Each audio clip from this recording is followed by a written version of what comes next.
From KCRW, this is Here Be Monsters. A quick content note, this episode includes talk of sex trafficking and sexual abuse.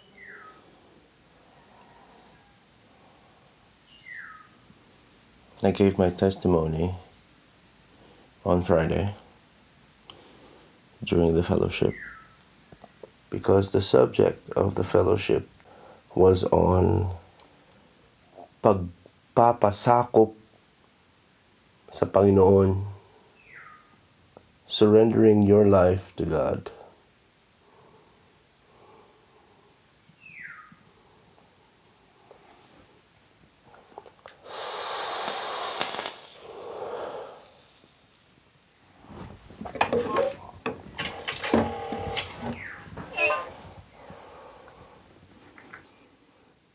I told them that I used to work at a residential treatment facility for abused and neglected children.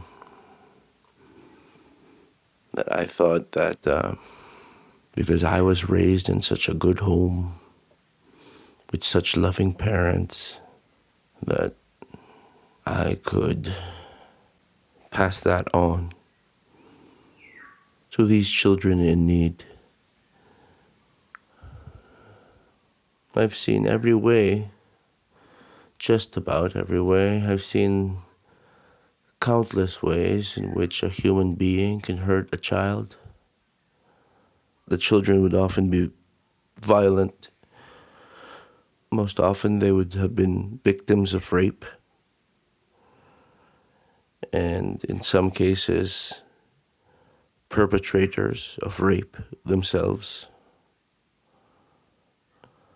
I told them that because the children were so violent that we would often have to put them in physical restraints, hold them with our own bodies to keep them safe. They were a cause, they weren't real people. They were stories to be saved, objects to be saved. I told them that I did it for 5 years. I told them that the average career at the center was a year, because after a year, you'd have enough secondary trauma and you'd move on, do something safer, less traumatic. But I did that for 5 years. And that I did that for a year and a half too long, because after 3.5 years, I had burnt out. Baliw is the word that I used. Baliw means crazy.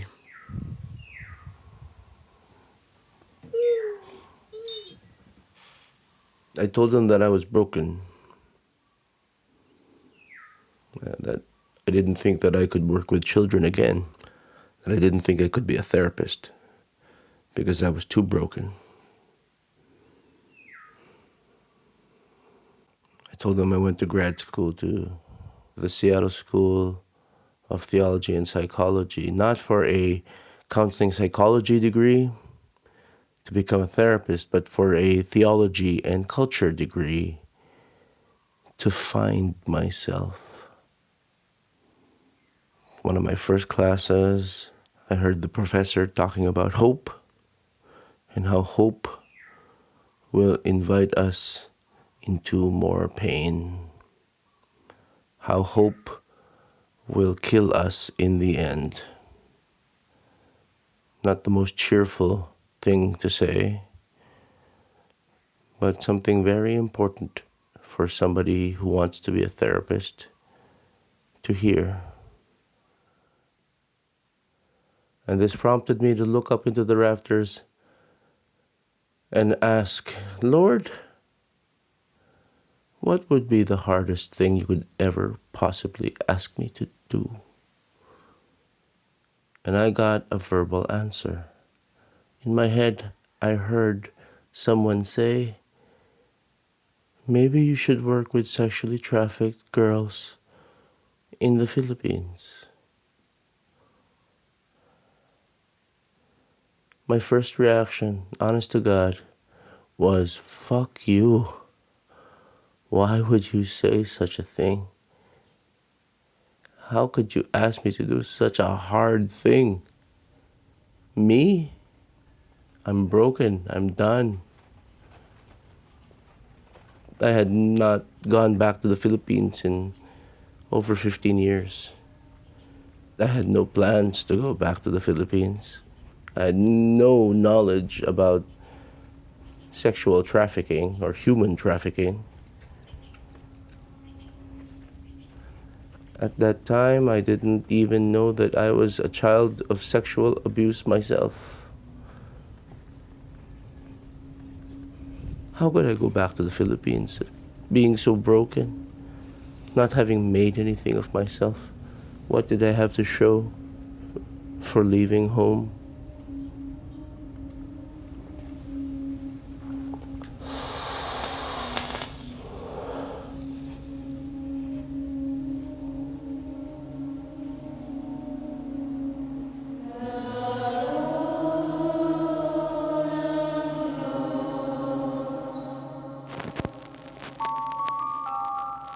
Here Be Monsters, the podcast about What I imagined they would be. the podcast about the unknown.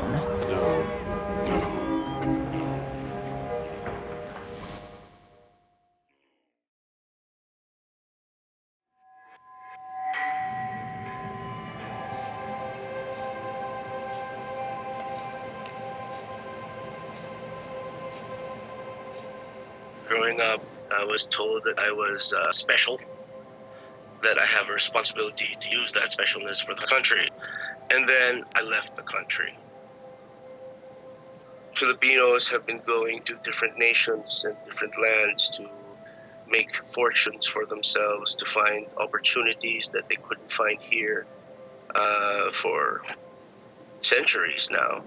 And you basically don't come home until you've made your fortune.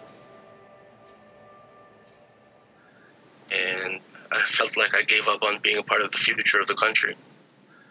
And then at that time, I thought my job was to glorify God through my art, and became an actor. And because theater was so lucrative, I had to get a day job, and my day jobs were all in the care industry, taking care of the elderly, the developmentally disabled, and started working with kids. Had to give up all notions of becoming a professional artist, though I found that working with kids, you get to be an artist all the time. You get to tell stories all the time. I found a purpose in working with abused and neglected kids, but I also burnt out really hard. And then I went into grad school. I wanted to be a therapist, but at the start I didn't think I could be because I was so burnt. What I actually did find was permission to become a therapist, because I found that being broken actually helps if you're a therapist. So now I'm here in the Philippines working with an organization that helps women who are both vulnerable and have been prostituted.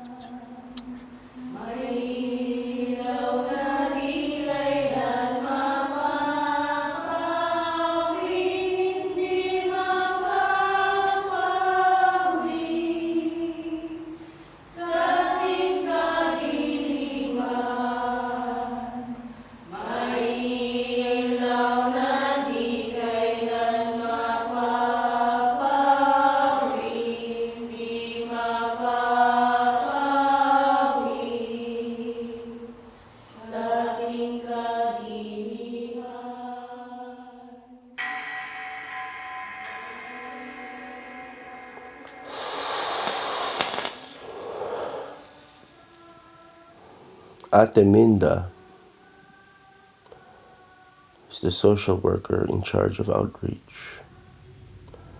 She showed up and was asking about who would join her. So I joined the outreach. And me and Ate Minda would go to Cubao and Quezon Avenue.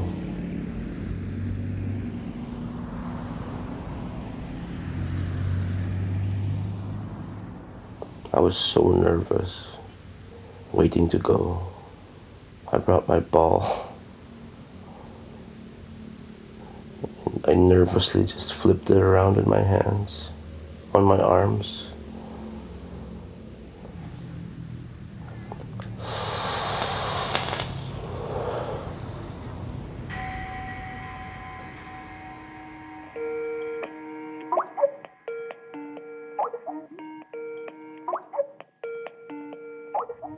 Howdy, howdy. Hi, Carlo. I'm just needing to replace these batteries.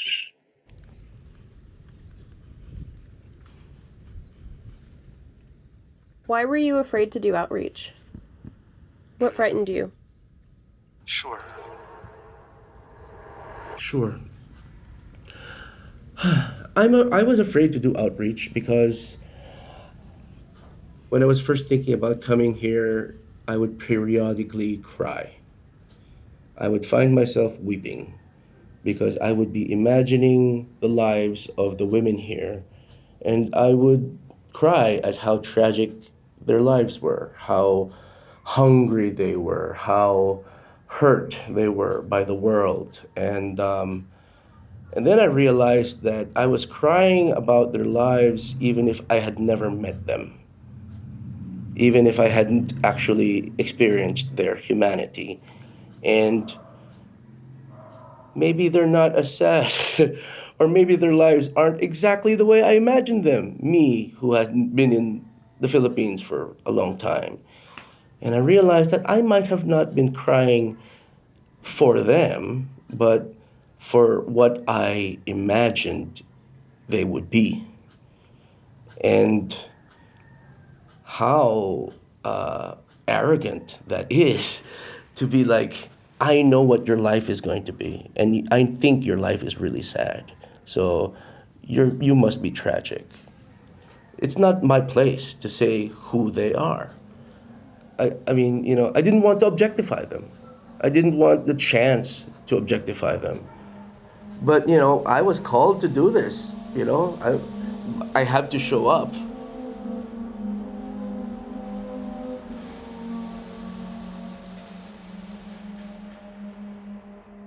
What do you think would have happened if you had received that call from God and understood it in that way and said, I'm not doing that? My calling from God to do this work is not a deal. It is more of like a revelation of what I was supposed to do, what I was intended to do before time, before I was even created, before the world was ever created, before prostitution was ever created, before abuse, before hunger, before poverty. I was intended by God to fight it, fight back the darkness, however I could.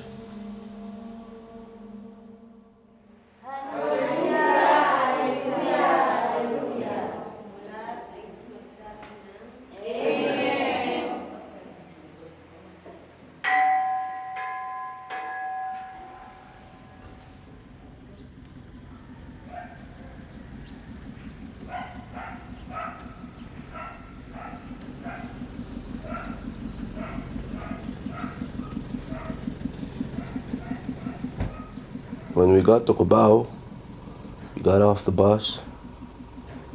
The streets were damp because it had rained that day, as it rains most days. Puddles everywhere of black, dark, gross water. The filth of one of the most polluted cities in the world.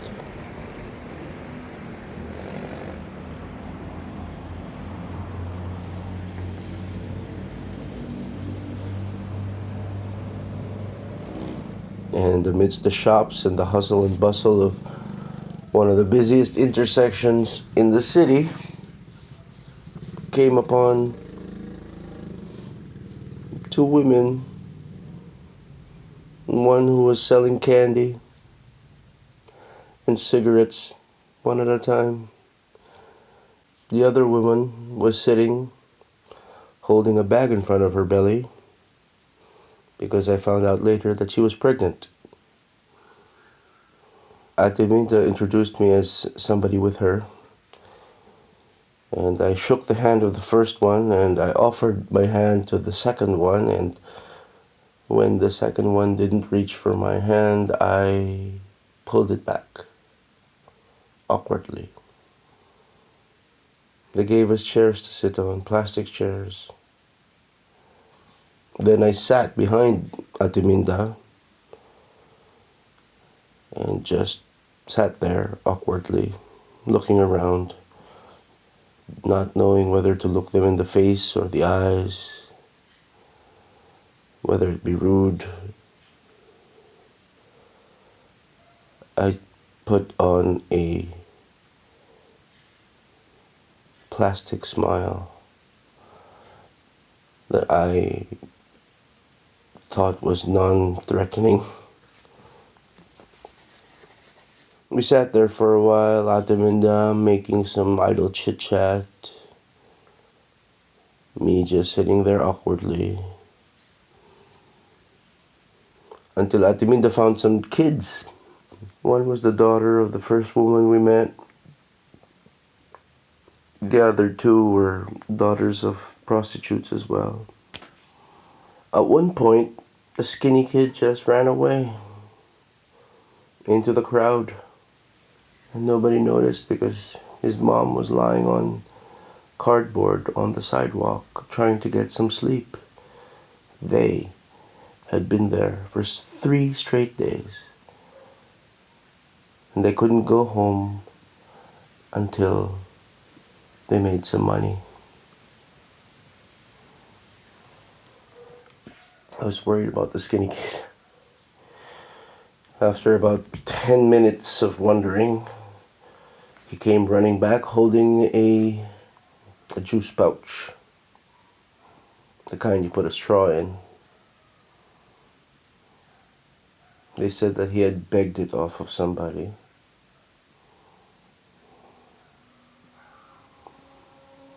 There was a big roly-poly kid that looked like me. They said that we looked like father and son. There was this scrawny, tiny boy with a raspy voice.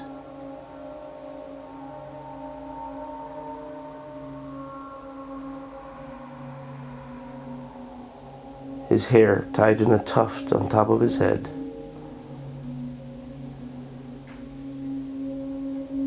His limbs were just about as skinny as 2 of my fingers put together. And they gravitated towards me and grabbed R2-D2 hanging from my bag.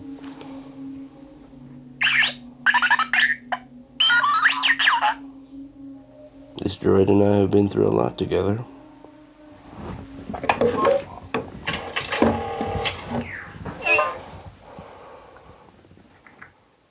I asked Artemida if it would be alright for me to bring out my ball. I have a contact juggling ball that lights up. I can flip the ball around on my arms and roll them on my chest, and the children gleefully were saying, "He can do magic." We found an open space in front of a department store, and I proceeded to do tricks with my ball. While Artemida was talking to their parents, I played with the children.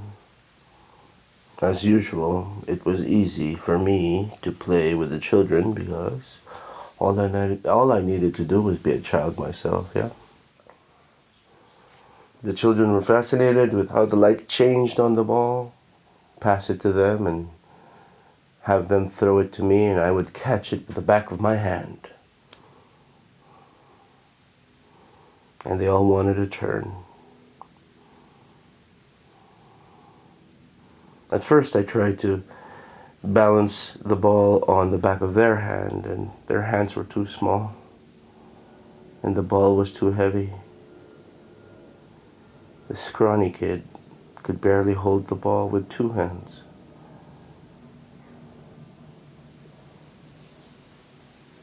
Passing the ball back and forth was the best. The children asked their parents if they could go with me. And the children said that the parents said yes. I told them no, they couldn't.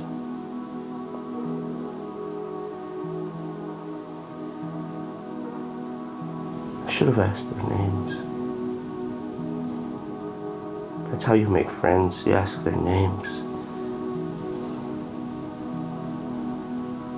I was too nervous.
I think we all define God out of our own experience. Not that we are all our own God. I don't think that's true. It is the part of God inside us that makes us the most happy, makes us the most creative, makes us the most loving. And that's the part of us that will last forever and won't fade away, won't die, ultimately won't fail.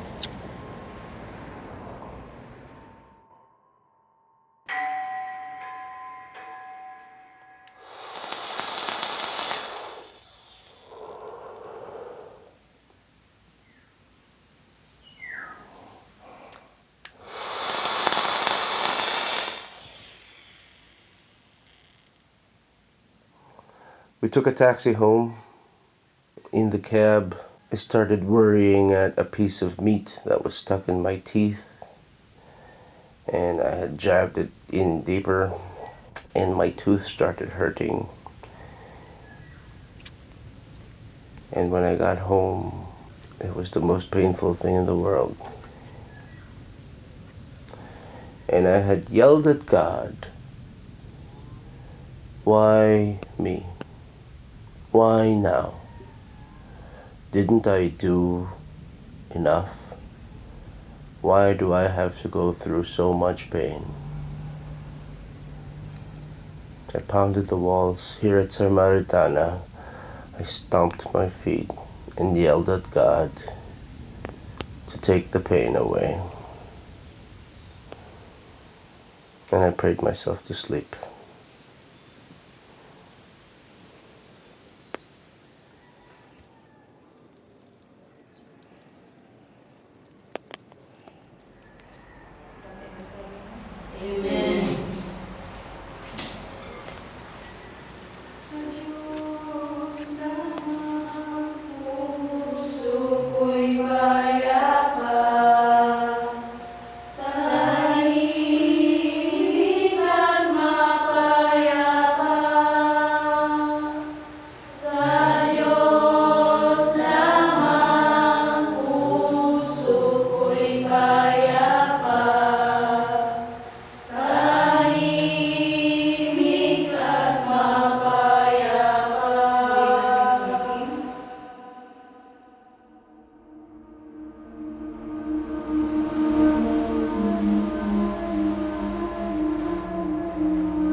Carlo Nakar works in Quezon City, Philippines. He'll soon return to Seattle to finish his counseling degree at the Seattle School of Theology and Psychology. While working with me on this story, Carlo traveled to India to attend a conference hosted by the International Christian Alliance on Prostitution. He attended a presentation on OSEC, online sexual exploitation of children, and for a second time, he felt called by God. He's not sure how or where, but after graduation, he intends to find work as a therapist for children who have been sexually exploited online. On our website, we have photos that Carlo shared of Samaritana, the organization where he's been working. Find it at hbmpodcast.com. While you're there, check out our store, where we'll be selling a book version of our recent 2-part series, Beautiful Stories About Animal Death. We're really proud of this little book. It's filled with gorgeous photos and has an amazing orange and pink cover that looks like some kind of intergalactic soup. Find it at our store, hbmpodcast.com/store.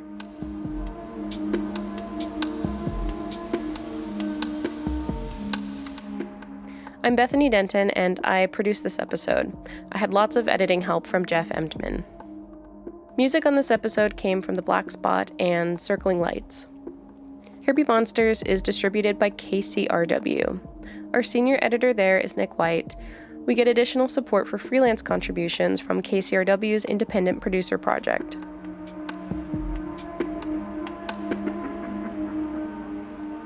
Thanks for listening. More episodes soon.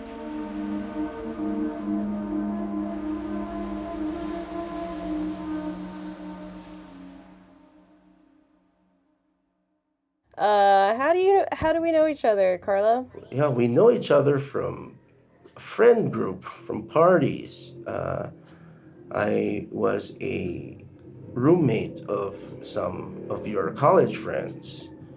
But since then, we've become friends of our own accord. And we've even recorded a podcast together. Full disclosure, the podcast on my own circumcision.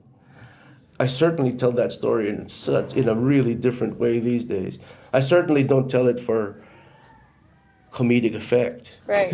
Well, so You know? just for context, the episode that you're referring to is... Yeah, the episode I'm referring to is Chuck Gets Cut, I believe is what it's Chuck called. Gets Circumcised, yeah. Oh, Chuck Gets Circumcised. Episode 8. Yeah, the very first episode of Here Be Monsters that I ever produced. And so I'm in that waiting room, and I don't know, I feel a tingle, not on my penis, but it's like I'm gonna change today. I'm gonna grow up today. Today is going to end with me different. And I don't know if I was afraid. I don't think I was afraid. I think I was expectant of something.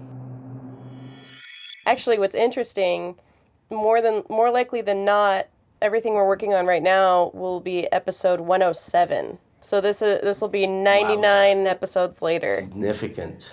But anyway, you and I have talked about this. I think you said something along the lines of like, I sort of cringe at the glee with which I do cringe at the glee that I used to tell that story, and the uncomfortable reactions of the people who heard it. Feels really irresponsible, and kind of a betrayal of a very confused and scared little boy. You know, I've been a lot nicer to 12-year-old me since then, and did you know that the notion? Okay, I did some study. I've written about circumcision in the Philippines, and 75% of the people who get circumcised in the Philippines say that the reason they get circumcised is to not be teased about not being circumcised.